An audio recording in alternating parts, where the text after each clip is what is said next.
A violent storm accompanied by a tornado hit the town of Grosseid in the northwest of the German state of Lower Saxony. A massive storm tore roofs off houses, overturned cars and uprooted trees, leaving a trail of destruction in its wake and rendering several houses completely uninhabitable. The footage posted on social media showed a huge gray vortex circling over a grove near Grosseid, forcing people to seek refuge.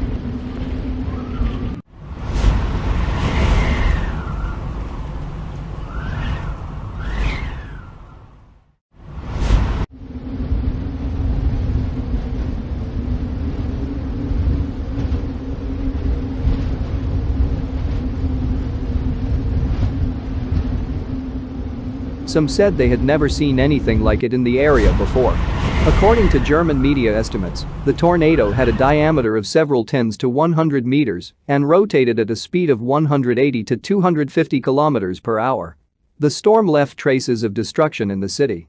The streets are littered with rubble and some houses are badly damaged. Several power lines, water supply and gas supply lines were all